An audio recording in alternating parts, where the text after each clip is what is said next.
This is my true story. I spent my life building a business with my bare hands, believing it would secure my family's future. I trusted my only son with everything I created, thinking he would carry my legacy with pride. But instead of respect, I received humiliation. One day, he forced me to clean the floor while his wife filmed and laughed, turning my sacrifice into mockery. My dignity shattered that moment. But what he didn't know was that the power he flaunted was never his. It was still mine. Before I tell you what I did next, tell me where you're watching from, and please subscribe. From the very beginning, my life was nothing but labor and sacrifice. I was not born into wealth or privilege. Every brick, every nail, every coin that made up the business I built came from years of sweat, aching muscles, and sleepless nights. When others rested, I worked. When others spent their pay on pleasures, I saved. Slowly, painfully, I pieced together a small shop, then a larger store, then a full business. What began as one man fixing broken items and selling them from a wooden stall grew into a company with employees, clients, contracts, and reputation. It was not handed to me. I carved it out of nothing with hands blistered and back bent. There were days I came home with dust in my lungs, grease under my fingernails, and no strength left to eat. But I never stopped because I believed every sacrifice I made would turn into stability for the family I dreamed of raising. I built the business not just as a way to earn money, but as a foundation, a legacy. I wanted my children to have something I never had, a head start, a future already paved with security. When my son was born, I looked at his tiny hands and told myself I would build an empire for him, something he could carry proudly when I no longer could. That promise guided me through the decades. While others celebrated holidays, I opened my shop. While others spent weekends with leisure, I traveled for supplies, negotiated deals, and repaired what needed fixing. My time belonged to the business, but my heart belonged to my son, because every step I took forward, I believed it was for him. When he grew older, I began to bring him into the shop. I showed him the accounts, the shelves, the contracts. I taught him how to speak with clients, how to treat workers fairly, how to handle money with discipline. I told him this was not just about profit, but about reputation. A business can collapse under greed, but it can grow forever under honesty and hard work. I gave him not just ownership, but lessons I had learned through blood and failure. I wanted him to inherit more than a company. I wanted him to inherit values. Eventually, I handed him the keys. I signed papers making him a manager, allowed him to run operations, trusted him with decisions. I thought he would honor the legacy because he had seen what it cost me. I thought he would remember the long nights when I returned home barely able to walk, the times I gave up food so he could eat, the years I denied myself rest so he could go to school. I believed he would carry not just my name but my respect forward. I gave him everything: ownership in practice, the family name, the financial future. And in return, I expected gratitude. I expected respect. I expected that when my hands grew too weak to hold the tools and my eyes too dim to read the accounts, he would take over with honor. I thought I would sit in my old age and watch proudly as he carried forward what I had started. My hope was that he would speak of me with respect, telling his children, "Your grandfather built this with his bare hands." I thought my reward would be dignity. But what I gave in trust, he twisted into entitlement. What I intended as a gift, he treated as a right. Where I had built with humility, he carried arrogance. And the gratitude I had dreamed of never came. Instead, my sacrifice became invisible, taken for granted, as though the business had sprung from the ground itself without my hands bleeding to make it real. I had given him everything, but I was beginning to realize he saw me not as the man who built his future, but as someone too old to matter in it. At first, I tried to ignore the small signs, telling myself they were nothing more than growing pains. Every young man stumbles when handed responsibility, I thought. But over time, the stumbles were no longer mistakes. They were choices. My son began to look at the business not as a legacy, but as a toy, something he could bend and twist to serve his pride. He replaced the careful discipline I had built with recklessness. He drove expensive cars bought with company funds, threw lavish parties with money meant for reinvestment, and treated employees not as partners in growth, but as servants beneath his feet. The humility I had drilled into him vanished the moment he felt the weight of power. I watched from the sidelines, still believing he would learn, still hoping he would find balance. But instead of listening when I offered advice, he dismissed me. Too old, his tone implied. Too outdated to understand the modern world. He treated my warnings as the ramblings of a relic, even though those ramblings were the very lessons that had kept the business alive for decades. Contracts that I would have negotiated with caution, he signed hastily. Debts I would have avoided, he took on recklessly. Where I had built with patience, he chased speed, eager to show off results, blind to the long-term damage. The employees noticed it too. Some whispered their concerns to me, hoping I could rein him in. But when I spoke to him privately, he brushed me off with a smirk, as though my words carried no weight. It was then I realized the shift was not just in his management, it was in his character. The respect he once showed me began to fade. The way he looked at me changed. I was no longer the man who built the foundation he stood on. I was, in his eyes, just another old man lingering too long in a world that now belonged to him. The cracks widened with every interaction. When we sat at the table together, he interrupted me as though my voice was an inconvenience. When I walked into the office, he barely acknowledged me. He began to surround himself with friends who flattered him, men who praised his arrogance because they benefited from his spending. I saw him drinking more, gambling away sums that would have once paid salaries. I heard him mock employees behind their backs, laughing at the very people who worked tirelessly to hold up his mistakes. I told myself this was a phase, that one day he would wake up and remember where he came from. But then the mockery turned toward me. Small comments at first. Jokes about my slow steps, my shaky hands, my outdated clothes. He laughed as though it were harmless fun, but each word chipped away at the respect I had believed was unshakable. And when his wife joined him in that laughter, I realized it was no longer just carelessness. It was cruelty. The first cracks had become fractures. The man I thought would honor my sacrifices was no longer the boy I raised. He had become someone else, arrogant, entitled, and blind to the fact that everything he mocked me for was the very reason he lived in comfort. And though I said nothing, though I swallowed the pain, I knew then that something inside me had shifted too. Trust had begun to die. And once trust dies, love begins to wither with it. The day that broke me was not marked by shouting or violence. It was marked by laughter. Cruel, sharp laughter that cut deeper than any blade. It began as an ordinary afternoon. I had walked into the house after a visit to the office, tired but calm, carrying with me the faint hope that maybe, just maybe, my son would remember his roots. Instead, I walked into a scene that would become the deepest wound of my life. My son sat lounging on the couch with his wife beside him, her phone in her hand, already recording. He looked at me with a smirk that sent a chill through my chest. Then, with a tone not of request but of command, he told me to clean the floor. At first, I thought I misheard. For decades, these hands had signed paychecks, built walls, carried boxes, and raised him into the man he was. And now, he wanted to see me on my knees, scrubbing the ground like a servant. I hesitated, hoping he was joking, but his smirk sharpened and his wife's laughter joined in, egging him on. I felt the weight of their eyes, the camera lens fixed on me like a weapon. My pride screamed at me to refuse, to walk out, to remind him who I was. But my body, frail and weary, gave in to the fear of further humiliation. Slowly, painfully, I bent down, my knees creaking against the very floor I had once built with my own hands. The tiles were cold, hard against my skin, and as I began to wipe, I heard it. The click of the camera capturing my shame. My son leaned back, his voice filled with mockery. His wife laughed louder, filming every movement. I kept my head low, but inside my heart was screaming.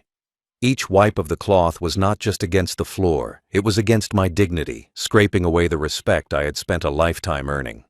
My mind flashed back to the days when these same hands signed documents to keep the business alive, when I stood tall as a provider, when I was respected not only by employees, but by my own family.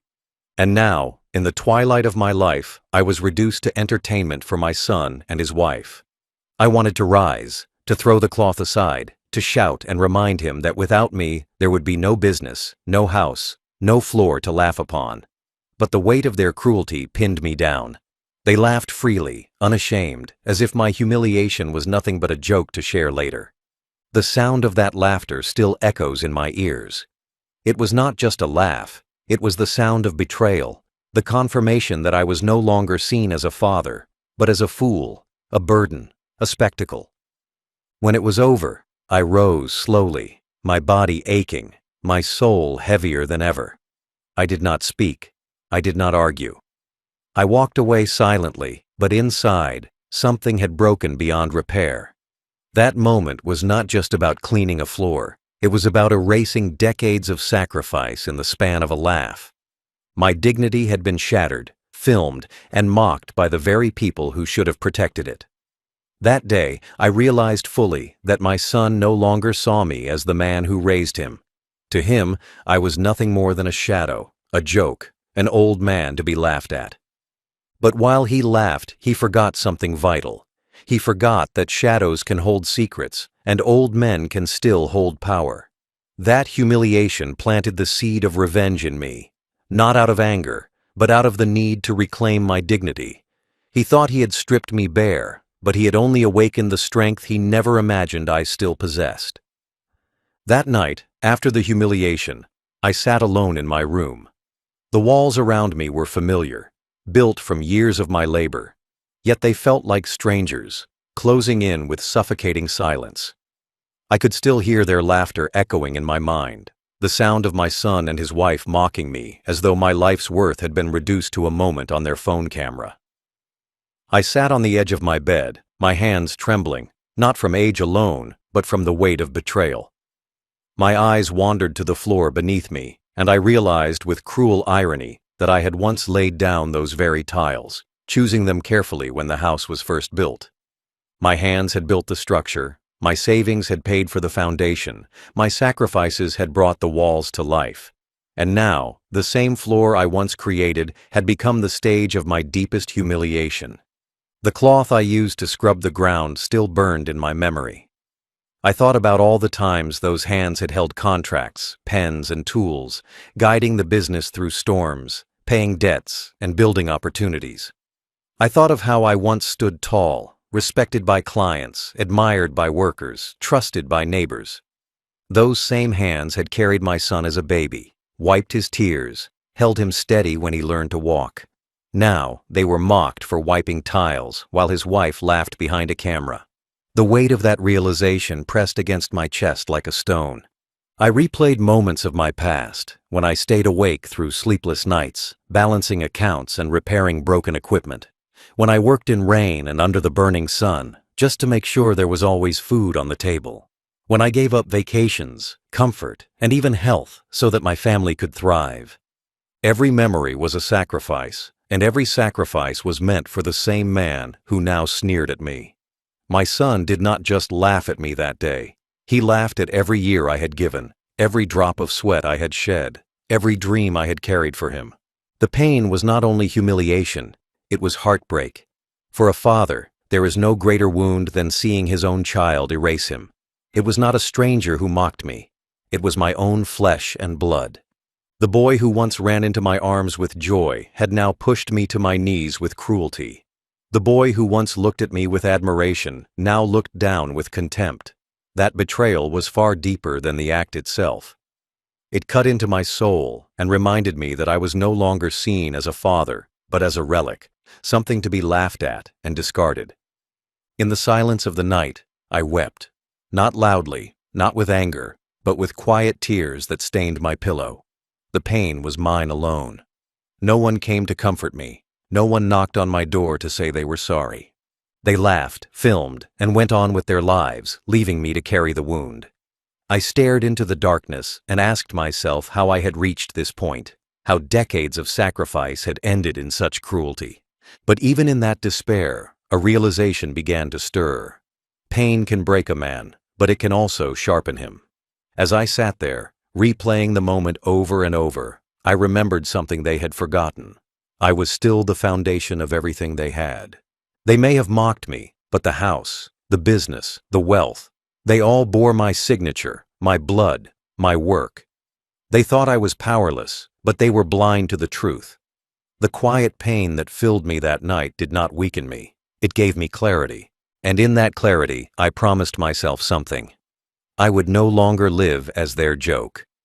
The same man they pushed to his knees would rise again, not with shouts or fists, but with the kind of power they had never learned to respect. As I sat in the silence of that night, the pain of humiliation slowly gave way to something colder and clearer. Realization. They had laughed because they thought I was powerless. They believed that age had stripped me of all authority, that my trembling hands and weary body were proof that I was nothing more than a dependent burden.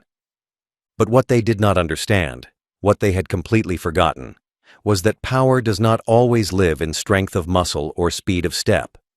Power can also live in signatures, in documents, in ownership that cannot be erased by arrogance.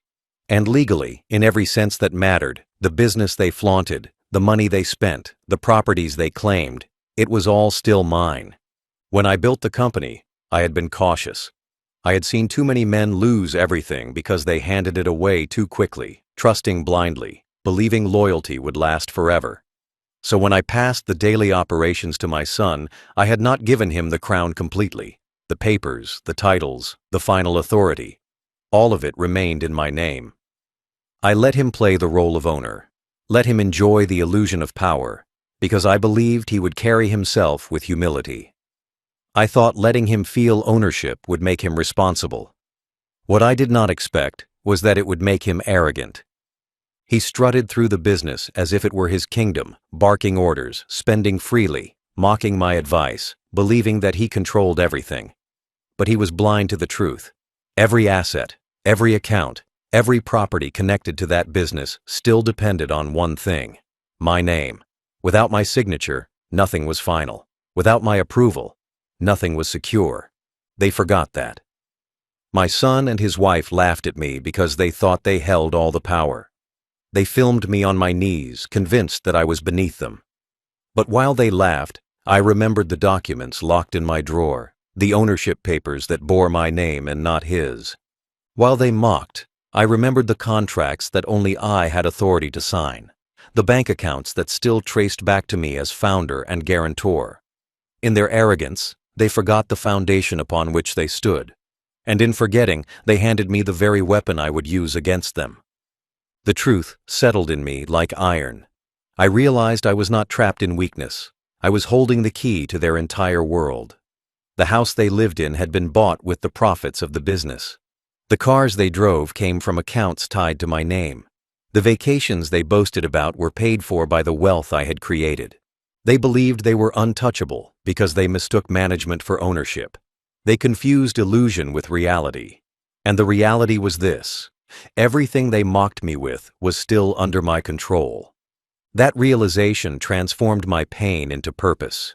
The humiliation I endured no longer felt like the end. It felt like the spark of a beginning. They thought I was powerless, but they were wrong. They had mocked the wrong man. They had filmed the wrong servant. Because while they believed I had nothing, I still held everything. I looked at the papers again that night, running my fingers across the ink of my name.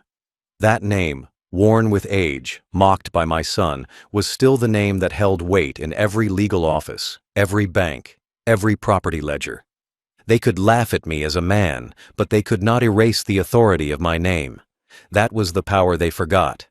And now, I would remind them of it in the only way they would understand, not with words, but with action that could never be undone.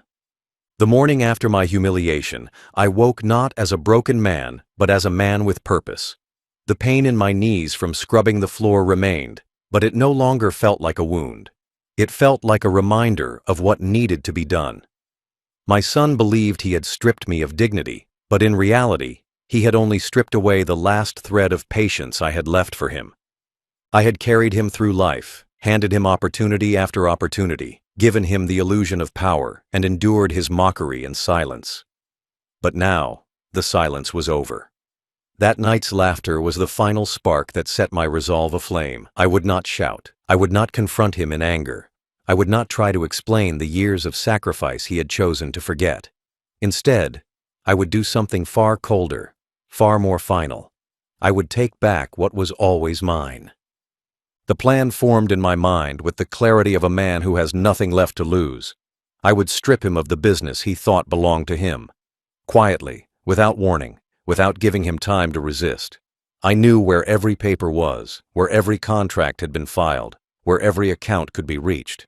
I knew which signatures mattered, and which documents could move ownership in silence. For decades, I had been careful, cautious, protecting the legacy I built. Now, those same precautions would become my weapons. The first step was to meet my lawyer, the same man who had advised me to keep the ownership papers in my name when I handed the reins to my son. He had warned me once that children sometimes forget where they came from. I had brushed it off, believing my son would never betray me. But now, with humiliation still burning in my chest, I realized my lawyer had been right all along. I called him, my voice steady but firm, and asked to meet. The next morning I sat across from him in his office, the papers spread before us like pieces on a chessboard. He looked at me with quiet understanding, no questions, no judgment, only readiness. We reviewed every document carefully. The business was still legally mine, every asset tied to my name. My son had been nothing more than a manager with permission to act under my shadow. But permission is not ownership, and ownership was still mine to wield. My lawyer prepared the paperwork to transfer ownership, to liquidate accounts, to sell what my son had paraded as his kingdom. Each page I signed was a blade, cutting away the illusion he had built. I did not shake as I wrote my name. I did not hesitate. Every stroke of my pen was steady, deliberate, and final. The second step was silence. I told no one, not even distant relatives, not even neighbors. I went about my days as though nothing had changed. I let my son continue to strut, to mock, to live his days with arrogance. I let his wife continue laughing, showing off the wealth she believed was hers. But while they laughed, I was dismantling their world piece by piece. Every phone call I made, every meeting I attended, every signature I gave was a step closer to ending their illusion. The third step was timing. I chose not to rush. Patience had always been my ally, and now it would be my weapon. I waited until the buyers were ready, until the accounts were lined up, until every detail was perfect. My son had no idea. He spent his days believing he was untouchable, blind to the quiet storm building beneath him. And I watched him, not with anger, but with the calm of a man who knew justice was coming. The plan was simple, but its impact would be devastating. I would sell the business, drain the accounts, and leave him with nothing but the memory of his arrogance. No shouting, no fighting, no confrontation, just silence and signatures. He had humiliated me on camera, but I would humiliate him with reality. The world he mocked me from would collapse in front of him, and when he asked why, I would tell him the truth. That the man he called worthless was the man who still held all the power. Once the plan was in place, all that remained was execution. Unlike my son's loud arrogance, mine would be quiet, precise, and final. I knew that if I acted in haste, he might catch wind of it, and his entitlement would drive him to fight back. But he had become careless, too comfortable in the illusion of ownership. He never checked the papers, never questioned who signed the contracts, never noticed that every major transaction still required my name. His arrogance blinded him, and I would use that blindness as cover. The process began with the sale itself.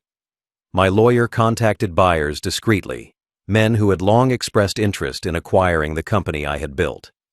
Negotiations that would have taken months when my son was in charge moved quickly now because the real owner, me, was at the table. I watched as numbers were discussed, as offers grew, as contracts took shape. Every detail was handled with precision. I didn't care about haggling for the highest price. My only concern was speed and certainty. I wanted the deal completed before my son even realized what was happening. While the buyers prepared, I moved silently through the accounts. With my lawyer's guidance, funds were shifted, balances cleared, assets converted into liquid value. The cars he flaunted, the properties he claimed as his own, the accounts he thought were under his control, all of it was tied legally to the business, and therefore, to me. Piece by piece, signature by signature, I dismantled the empire he thought he had built. He had mocked me as old and useless, but it was my name that unlocked vaults, my name that moved money, my name that closed deals. Within days, the contracts were signed. The company my son boasted about at every dinner, the business he called his, no longer belonged to him. It was sold, transferred, gone, handed over to strangers who had no interest in preserving his arrogance. By the time the ink dried, he was no longer a manager, no longer an heir to a throne. He was nothing. I did not announce it. I did not tell him what I had done. I let him live in ignorance a little longer, walking proudly into an office that was no longer his, strutting in front of employees who now answered to someone else. I can only imagine the confusion in their eyes, the quiet smirks they hid when he gave orders that no longer carried authority. His wife, too, continued her laughter, posting pictures, boasting of wealth that had already slipped from her hands. They lived in illusion, while I had already pulled the ground from under their feet. The final blow came when the banks began to decline his cards. The first time, he must have assumed it was a mistake. The second time, panic must have set in. By the third, he stormed into the office, demanding answers, only to find new owners at the desk, new signatures on the contracts, new names on the titles. Everything he thought was his had vanished, and he had never even seen it coming. That was the beauty of execution done in silence. There were no arguments, no warnings, no chance for him to prepare. He had humiliated me in front of his wife, forcing me to my knees. I had humiliated him in front of the world, forcing him to realize that everything he mocked me for still belonged to me until the moment I decided otherwise. The execution was complete. The business was sold. The accounts were drained. The empire he boasted about had collapsed overnight, and all of it had been done with nothing more than a pen and a father's resolve. The storm that followed was not loud in my world, but it thundered through his. I had expected rage, and I was not disappointed. The day his cards failed him, he returned home red-faced, slamming doors, shouting at his wife, demanding explanations that did not exist. He believed for a brief moment it was a mistake by the bank. But when he marched into the office the next morning, expecting to command as usual, he found strangers seated in the chairs where his arrogance once lounged. His employees, the very ones he mocked, no longer answered to him. The papers on the desk bore signatures that were not his. The keys he carried fit locks that no longer opened. The empire he had flaunted with pride had been transferred to hands he did not even know. He stood there, bewildered as the reality sank in. Everything he had called his was gone. When he confronted me, his face was twisted with anger and disbelief. He shouted, demanded answers, his voice trembling with the panic of a man who had just watched his kingdom vanish. His wife hovered behind him, her phone useless now, her laughter silenced. They both looked at me as though I had betrayed them, as though I had stolen something from them. But I sat calmly, my voice steady, my gaze unwavering. I reminded him without words, without rage, of the truth he had forgotten. I was the owner, not him. The business he mocked me over was mine to give, mine to take, mine to sell. He had forced me to my knees, and now I had taken away the ground beneath his feet. The fallout rippled far beyond that confrontation. Relatives who once admired his success now whispered behind closed doors, shaking their heads at his downfall. Friends who had basked in his arrogance disappeared, unwilling to be associated with a man who no longer had wealth to flaunt. Neighbors who had seen him drive expensive cars now saw him walking, his pride stripped as bare as his bank accounts. The humiliation was complete, not only because he had lost everything, but because the world now knew it was his own father who had dismantled his illusion. His wife wept, not from compassion, but from the loss of luxury. The camera she once used to mock me now filmed nothing but despair. Their laughter, once sharp and cruel, turned to silence, then to begging.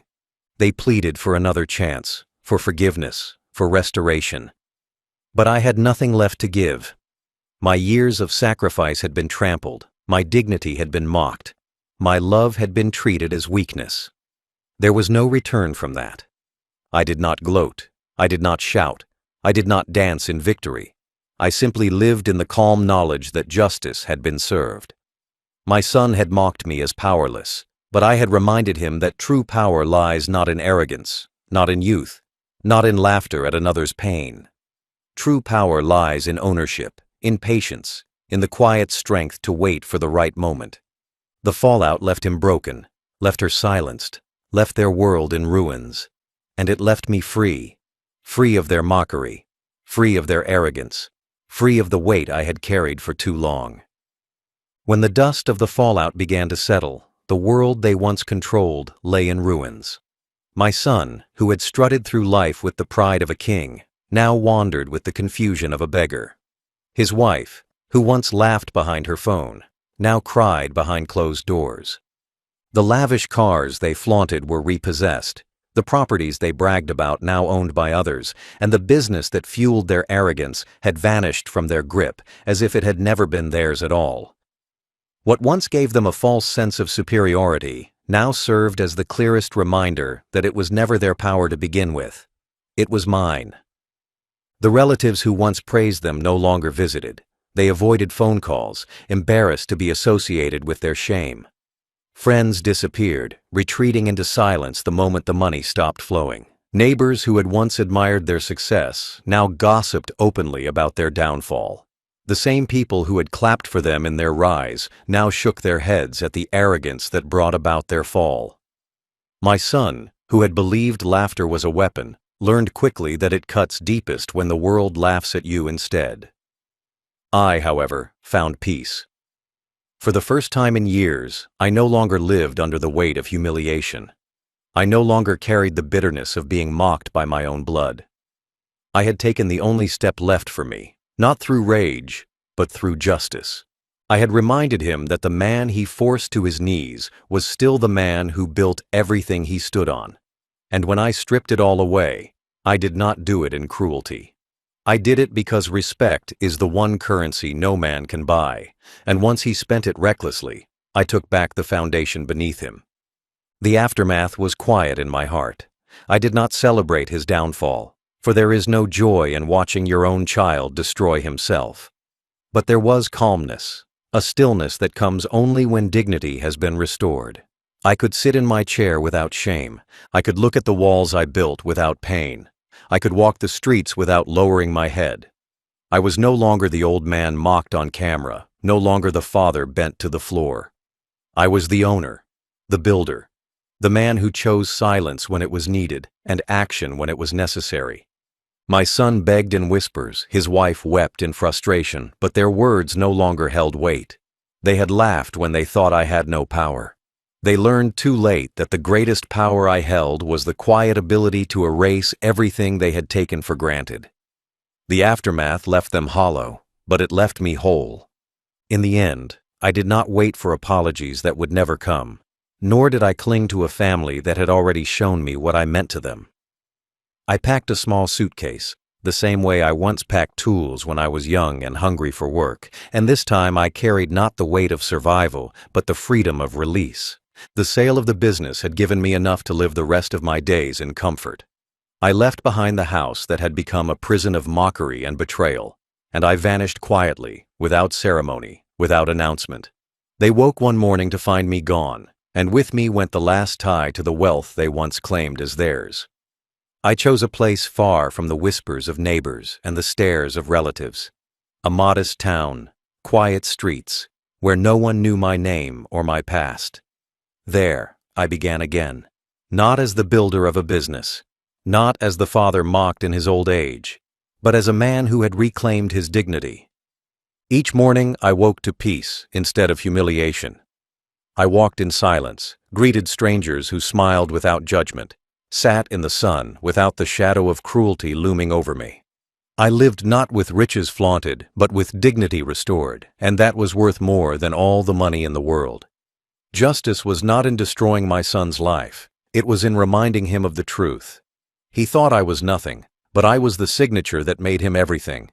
He thought he could laugh at me, but I erased the very foundation of his laughter. He thought his arrogance was power, but I proved that real power lies in patience, in silence, in knowing when to act. My revenge was not loud, not messy, not cruel. It was deliberate, legal, and final. I never sought to see him broken. What I sought was balance. He had humiliated me, and I returned his arrogance with truth. He had forced me onto the floor, and I reminded him that the ground he walked on was mine to take away. He had made me a joke, but I became the ending to his illusion. That was my justice, not revenge for the sake of anger, but justice for the sake of dignity. In the quiet of my new life, I often reflect on it, not with bitterness, but with clarity. A father gives, sacrifices, and builds, but even a father must know when enough is enough. Love without respect is slavery. Sacrifice without gratitude is waste, and silence in the face of cruelty is weakness.